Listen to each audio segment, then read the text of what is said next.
Jamaah oh jamaah. Alhamdulillah. Alhamdulillahirrabbilalamin. Kita masih di Islam itu Indah. Dan buat jamaah yang baru bergabung, hari ini kita sedang membahas tema lingkunganku toksik. Lingkunganku toksik. Oke. Lingkunganku toksik. Bikin sick. Bikin Subhanallah. Kalau udah toksik bikin penyakit. Iya. Penyakit dalam hatinya. Fi qulubihim maradun. Ya kan? Fi qulubihim maradun. Fazadahumullahu maradun. Tambah sakit lagi penyakitnya. Aduh, kira-kira hatinya sakit. Jamaah ngerasain sakit lagi di mana nih? Kalau misalnya buat yang masih kuliah pasti juga pernah merasakan ya, apakah punya senior yang toksik, contohnya misalnya dibully atau diomongin di belakang, atau ya pokoknya bagaimana senior yang tidak baik kepada juniornya. Ustadz Syam nih yang anak kuliahan banget. Pernah ngalamin yang kayak gitu gak sih sebenarnya Ustadz? Dulu Pernah ya? waktu masih kecil. Masih kecil SD, ya. akhirnya aku berpikir, aku kalau diam saja pasti dibully terus. Oh, caranya Jadi, gimana harusnya? Harus jadi pembuli juga. Pembuli balik kepada dia, bukan kepada junior, tapi gitu? kepada dianya. Coba aku mau tahu cara gimana, mau penjelasannya Ustadz Syam. Tapi guru Ustadz Maulana Utsman, Mas Soni serta guru-guru kami dimuliakan Allah Subhanahu wa taala. Bagaimana jika lo berada di lingkungan instansi toksik? Jadi sekolah yang toksik, kampus yang toksik, pesantren yang toksik misalnya, maka yang pertama jadilah pemutus keburukan. Jadilah pemutus keburukan. Kita diginiin sama senior, jangan sampai kita gituin nanti junior kita. Kenapa? Karena kalau tidak berhenti di kita, maka itu akan berlanjut terus sampai anak cucu kita. Kita kan nggak mau kalau itu berlanjut terus, kitanya udah kena, anak kita nanti kena, adik kita kena. Subhanallah. Maka jadilah pemutus keburukan.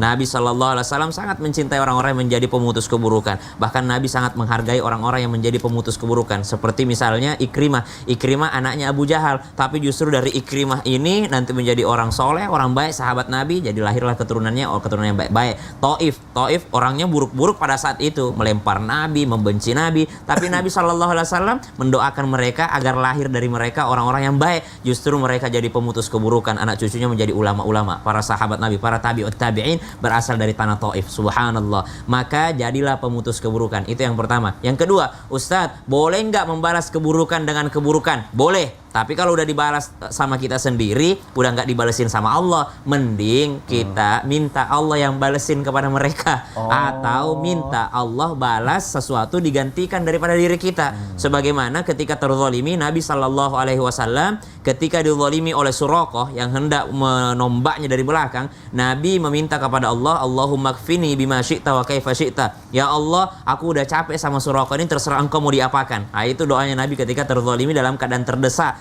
Maka Suraqah terperosot masuk ke dalam padang pasir. Suraqah terjatuh karena Allah yang menghalanginya. Atau mungkin ada yang meminta kebaikan. Ya Allah, aku sedang terzalimi, maka engkau yang berjanji bahwa doa orang terzalimi didengarkan, maka sukseskan aku biar aku nggak dizalimi lagi di lain hari. Jadi minta kesuksesan dalam keadaan terzalimi, itu adalah solusi yang terbaik. Tapi kalau nggak kuat, boleh membalas dengan sesuatu yang setimpal. Masalahnya kadangkala balasan itu jauh lebih berat dibandingkan yang pertama, maka kita nggak bisa ngukur. Jadi lebih baik kita tidak membalasnya karena kita nggak bisa ngukur seberapa besar balasan kita. Subhanallah. Maka yang ketiga, ketika terjadi hal-hal seperti ini, kembali lagi, kalau sudah membahayakan nyawa, selalu kami mengingatkan di mimbar Islam itu Indah, bahwa Islam itu ajaran intinya adalah hifdzun nafas, menjaga nyawa, menjaga jiwa, menjaga hidup seseorang. Bahkan waman ahyaha faka'annama ahyan nasa jami'a, kata Al-Qur'an. Siapa yang menghidupkan satu nyawa seperti menghidupkan seluruh manusia. Menjaga nyawa adalah paling penting. Jangan terzalimi diam aja sampai meninggal. Subhanallah. Kan kita banyak lihat berita-berita tuh, ospek berujung kematian. Karena dibully sama senior. Jangan sampai terjadi demikian, karena inti ajaran Islam adalah menjaga nyawa, hifdzun nafas. Jangan karena taat senior akhirnya mau disuruh makan apa aja. Subhanallah. Periksa, kalau sudah membahayakan nyawa laporkan. Subhanallah. Kita punya hukum, kita punya pihak yang berwajib yang bisa dilaporkan, kita punya pihak pengawas kampus, pengawas sekolah bisa dilaporkan. Jangan lapor ke orang tua, tapi laporkan kepada yang berwajib. Subhanallah. Kenapa? Karena sudah membahayakan nyawa. Disuruh makan sembarangan, disuruh tidur di tempat dingin, di gunung tanpa menggunakan. Ayo mahasiswa harus kuat, harus kuat. Mana matamu? Ini mataku, ini malah apa? Subhanallah. Jadi disiksa. Maka ini tidak diperkenankan dalam Islam, mesti segera menyelamatkan nyawanya sendiri. Wallahu ta'ala taala. Jadi kalau ada lingkungan yang toksik apalagi di kampus apa segala macamnya, kita harus bisa menjadi penawarnya tapi dengan cara yang baik atau sesuai dengan bagaimana caranya ya. Iya, harus terputus di kita. Terputus di kita. Terima kasih Ustadz Siap. Syam untuk penjelasannya. Oh, aku mau nanya ini perihal rumah tangga juga, tapi bukan aku ya, Ustadz Maulana, bukan loh. Iya, bukan. Bukan nih pertanyaan. Saya tahu. Oh. Karena yang ditanyakan ini kalau keluarga, kalau sudah istri, ipar, orang tua, mertua. Iya, tapi ini kisah orang ya. Kisah Dia orang. ngerasa punya mertuanya ini kayaknya toksik gitu, anggapan dia gitu ya. Mertuanya toksik. Iya, karena dia ngerasa mertuanya itu suka ngatur-ngatur, memaksa melakukan sesuatu, melarang melakukan sesuatu gitu kan.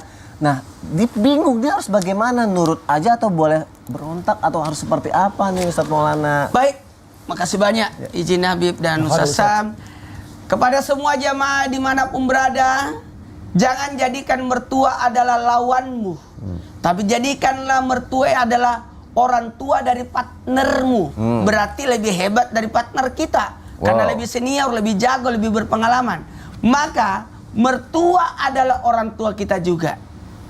Ridanya Allah terletak padanya. Bahkan mulianya mertua kita memberikan anaknya yang dia sayangi, yang dia besarkan, yang dia jaga, terus menyerahkannya kepada kita. Kita terima beres. Wow. Handphone kita, sepeda kita, motor kita aja dipinjam orang, diambil orang, pasti kita awasi kan? Iya. Sakit hati kan? Apalagi anak. Aduh. Kalau ada orang dikasih motor tapi motor itu di racing lah, di apalah dikasih Di racing. Dimodif gak jelas ya. modif tidak jelas lah apa. Kau tahu gitu. Nggak usah Saya tidak pinjam. kasih dia. Tapi dalam hal ini mertua itu pasti ada kebaikannya. Jadi belajarlah dari mertua atas kebaikannya. Tapi kalaupun dia jadi toksit buat kita, buat rumah tangga kita, ikut campur dan sebagainya, maka posisikan mertua kita sebagai yang menunjang, yang membantu rumah tangga kita. Untung ada mertuaku yang suka ikut campur. Mumpun dia ada, kita pergi liburan. Tuh. Kabur. Bukan kabur. Dia ajak. Ini kita liburan, dia jagain anak kita. Ya, kan gitu kan. Iya. Kan berarti ambil sisi baiknya. Iya. Sisi baiknya. Kalaupun ada keburukannya, maka kita berusaha kembali lagi konsep yang tadi orang tua, cari guru yang menasihati mertua kita. Tapi ingat, memposisikan dalam hal apa? Semua pasti berkata, tinggal komunikasi saja, karena dia belum paham kita. Maka tempatkan musyawarah dalam rumah tangga. Libatkan mertua supaya dia tahu ada peraturan. Masing-masing rumah kan beda peraturannya. Ya. Beda aturan rumah tangganya. Lalu kita, kalau mau dihargai peraturan kita, hargai juga peraturannya. Dan kita harus lebih akrab sama mertua. Karena bisa jadi karena ketidaksenambungan itu, ketidakharmonisan itu disebabkan karena kita kurang mengenal sifat mertua kita. Kurang mengenal kebiasaan mertua kita. Kurang mengenal, bukan bayangkan sakit hati. Kita tahu mertua itu tidak suka ini, makanan ini. Kita sajikan itu. Kan tidak enak. Dan apalah salahnya kalau kita memuji-muji mertua kita. Iya, saya rasa, maaf ya, saya pinjam kata-kata ini. Sampah pun akan bermanfaat jikalau jadi kompos.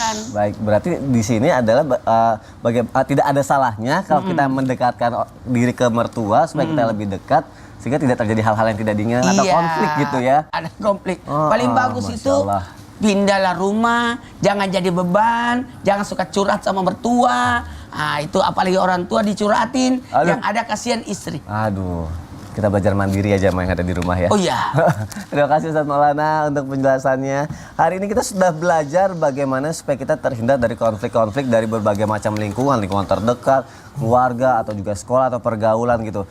Tapi takutnya kita nggak sadar gitu. Kita belajar supaya nggak orang yang dibully atau menjadi jauh dari orang yang toksik, ternyata kita adalah orang yang toksik gitu kan. Aduh.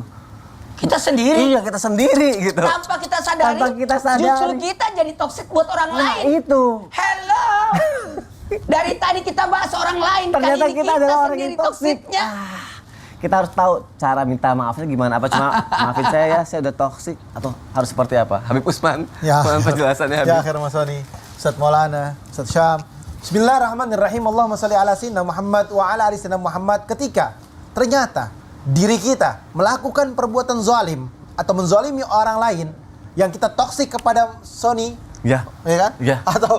Atau sengaja ngebully Sony, ya kan? Dimanapun berada, misalkan di media sosial dia menghina, dia mencaci, dia maki, maka minta maaflah dengan cara yang ma'ruf.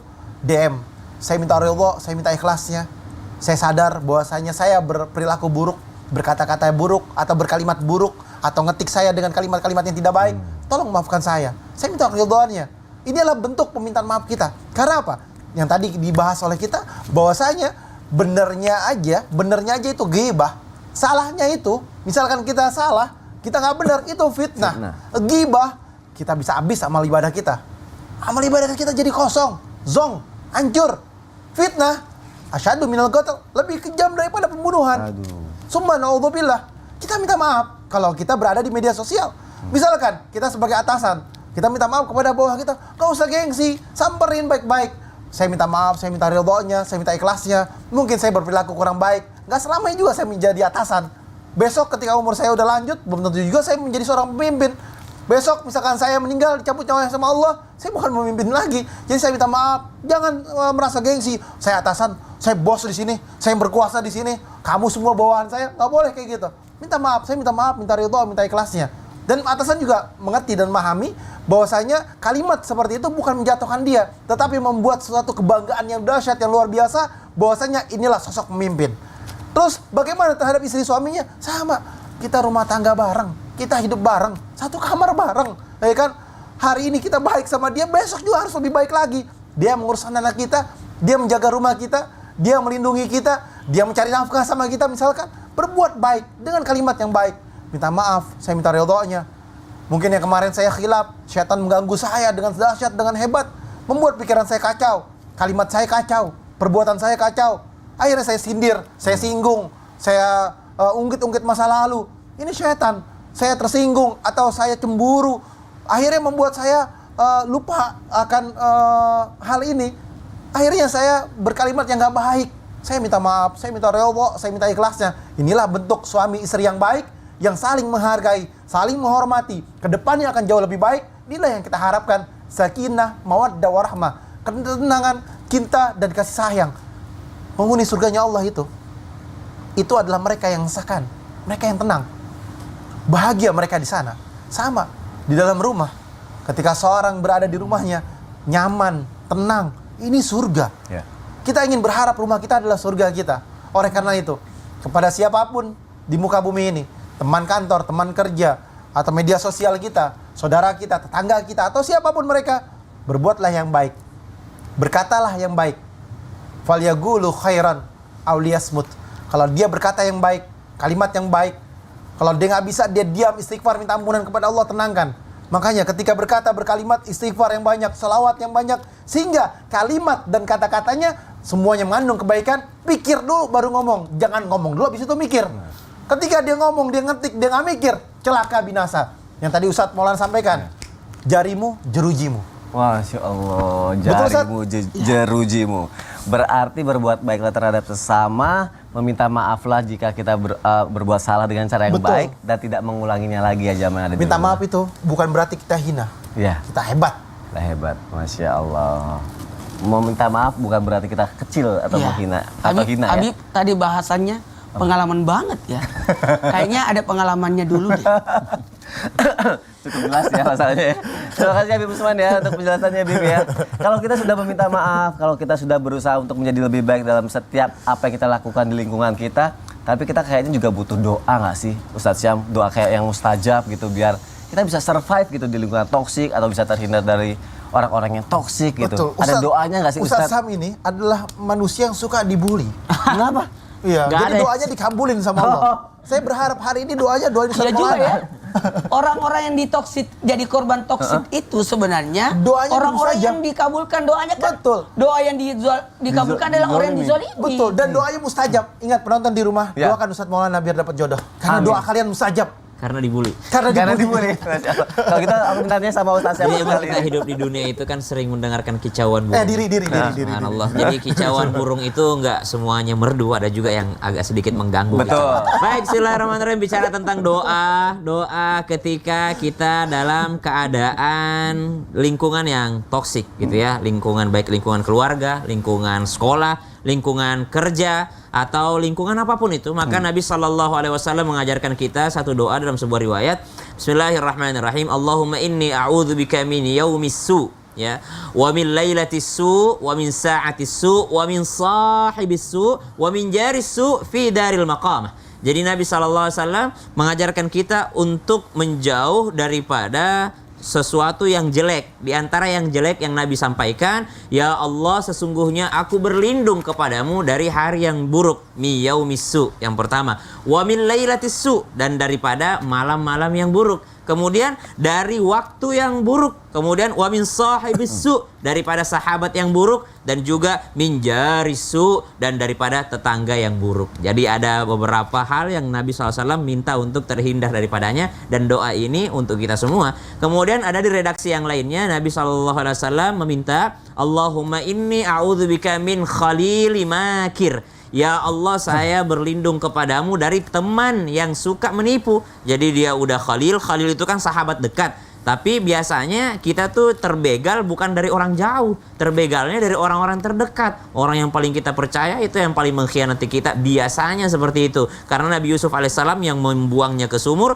bukan musuhnya, tapi yang membuang Nabi Yusuf ke sumur adalah saudaranya. Ya, yang saling membunuh anaknya Nabi Adam alaihissalam itu saudara kembar. Habil Qabil itu saudara kembar, gimana kurang deket coba. Subhanallah. Yang membegal dakwahnya Nabi Abu Jahal pamannya sendiri, Abu Lahab pamannya sendiri. Yang membegal dakwahnya Nabi orang-orang terdekatnya, bahkan para sahabatnya yang waktu itu Nabi belum diturunkan wahyu kepadanya. Jadi Nabi meminta kepada Allah, Allahumma inni a'udzubika min khalilim makir. Ya Allah, saya memohon kepadamu perlindungan dari sahabat dekat yang menipu. Kemudian ainahu tarayani wa qalbuhu yar'ani. Nah, ini sifatnya sahabat yang suka menipu itu apa? Teman yang suka menipu itu adalah mereka matanya melihatku tapi hatinya mencurigaiku. Wow. Wah, ketika ketemu matanya memandang tapi hatinya senantiasa mencurigai. Mana cirinya hati yang mencurigai? Ar-ra'a hasanatan dafanaha. Kalau dia lihat kebaikanku, ia sembunyikan. Jadi kalau aku baik kepadanya, tidak pernah dia terima kasih. Dia sembunyikan. Dia sampaikan kepada orang. Makanya ada istilah itu, saya itu adalah tergantung siapa yang menceritakanku. Wow. Jadi kalau yang menceritakanku adalah orang yang mencintaiku, maka yang diceritakan adalah kebaikanku. Tapi kalau engkau dekat dengan orang yang benciku, maka yang engkau dengarkan adalah kejelekanku. Jadi aku adalah tergantung siapa yang menceritakanku. Wow. Subhanallah. Ar-ra'a hasanatan dafanaha. Kalau dia lihat kebaikanku, dia sembunyikan. Wa arra'a sayyi'atan adza'aha, jeleknya. Tapi kalau dia melihat kejelekanku, ia sebarkan. Subhanallah. Jadi kalau teman yang baik, kalau dia lihat keburukanku maka dia sembunyikan. Tapi kalau dia lihat kebaikanku, itu yang ia sebarkan. Hadis mursal riwayat Ibnu Najjar. Subhanallah. Jadi ketika Nabi SAW menjadi orang paling mulia saja, Nabi masih memohon untuk terhindar daripada lingkungan yang toksik. Ya, Nabi ini punya mukjizat, Nabi punya kekuatan, Nabi udah nggak mikirin dunia. Nabi mau diapain aja, mau dilempar, mau diapain aja itu subhanallah, Nabi nggak peduli karena hatinya sudah dekat dengan Allah Subhanahu wa taala, sudah pikirannya udah akhirat. Tapi Nabi juga tetap menghindar daripada lingkungan yang toksik. Saking berbahayanya lingkungan yang toksik, Nabi sampai berdoa agar terhindar darinya, dan mudah-mudahan kita bisa mengamalkannya. Insyaallah nanti kita bisa lihat di catatannya, tulisan doanya di sosial media Islam itu Indah. Alhamdulillah. Masya Allah. Terima kasih Ustaz. Sama-sama. Saya kalau kayak gini tuh teringat sama salah satu doanya Nabi Nuh. Apa tuh? Rabbi anzilni munzala mubarakau wa anta khairul munzilin. Weh. Ya Allah, turunkanlah aku di mana tempat yang Kau berikan keberkahan. Mubarak. Nah, inilah yang Allah kasih keberkahan. Jadi kalau mau tinggal dimanapun tempat, mau di Bekasi, mau di Jakarta, di maksudnya selatan, Bekasi, utara, Jakarta, timur, barat, Tangerang, dimanapun. ya kan, Bekasi, Cibubur, ya kan, atau dimanapun tempat, maka doakanlah doa seperti ini, doanya seperti Nabi Nuh, sehingga tempat di situ menjadi sebuah keberkahan, tetangganya penuh dengan keberkahan. Amin, ya Allah. Rabbi anzilni munzala mubarakau wa anta khairul munzilin. Masya Allah, semoga kita semua terhindar dari lingkungan-lingkungan yang toksik dan selalu dalam lindungan Allah Subhanahu wa taala. Amin ya Allah ya rabbal alamin. Ada pertanyaan lagi. Pertanyaannya apa? Dari akun Nada 2. Mau. Assalamualaikum Ustadz, Mas Sony. Mas Sony sama Ustadz, tahu Ya. kan lagu Toxic and Honey? Hah? Iya, toxic. Racun dan madu. Madu dan racun. Oh, tahu aku. Tahu. Madu di tangan Oh, iya. kananmu. Racun. Di tangan kirimu. Oh, itu versi lamanya. Kalau yang baru? Madu. Madu. M-A-D-U-D. M-A-D-U-D. Mau gimana sih? Ayo sudah. Madu. Nanti aja. M-A-D-U-D. Racun. R-A-C-U-Cun. Toxic T-O-X. Jamaah tetap disamitin Beda ya. zaman ya. Jamaah. Alhamdulillah. Beda zaman ya. Beda Zaman zaman. saya lagunya begitu.